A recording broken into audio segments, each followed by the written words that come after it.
I've learned that managing your emotions is one of the most important things in business. Like, I don't know if are you a parent, Ed?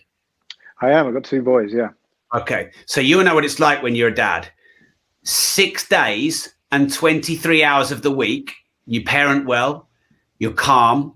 You don't act like a child when your children are acting like children. You don't lose your shit on them. You don't blame them. You don't shout at them. And that 1 hour in the week when you lose your shit, when you're knackered, when things are going well, and you just have a right go at them, and then you've ruined the whole week.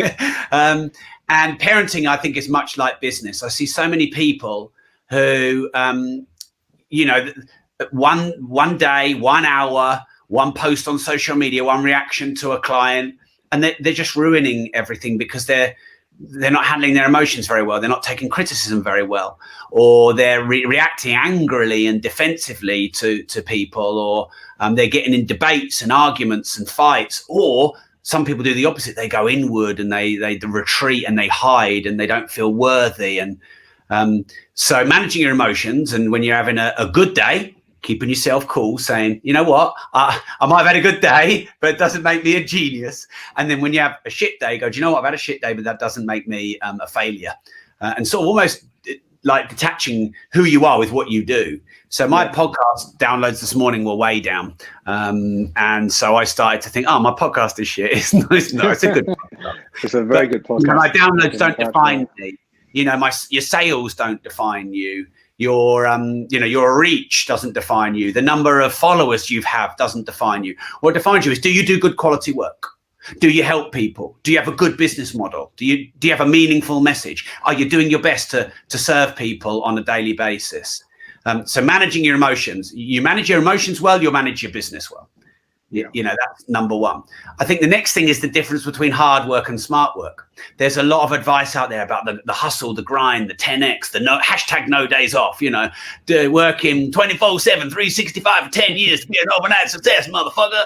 No. You do not have to kill yourself to be successful. I would even argue if you hustle hard for a few years, you'll burn out.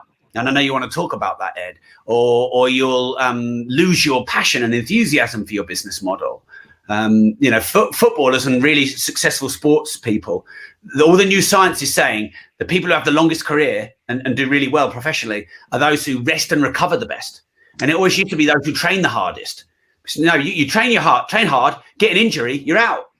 Like with footballers, a massive decision-making process in buying a footballer is, what's their injury record like? Because there's so many great footballers who have just been, riddled with injuries, and actually they're not great footballers. Yeah. So actually longevity and managing your health and your energy and your fitness, these are vital. I could go on for many other things I've learned, Ed, but I know you want to get into burnout on the health side. So why don't we go there? We will do, yeah. It's exactly the same. What you're describing in business is the same with what I teach in fitness. It's really important about managing your emotions, because you might get 2 or 3 weeks into a program, you haven't lost any weight, and that can be very demotivating. All those voices in your head say this doesn't work, but it's about just doing working hard, being consistent, and just putting the trust in the process. And like you say, longevity is normally where the results are at.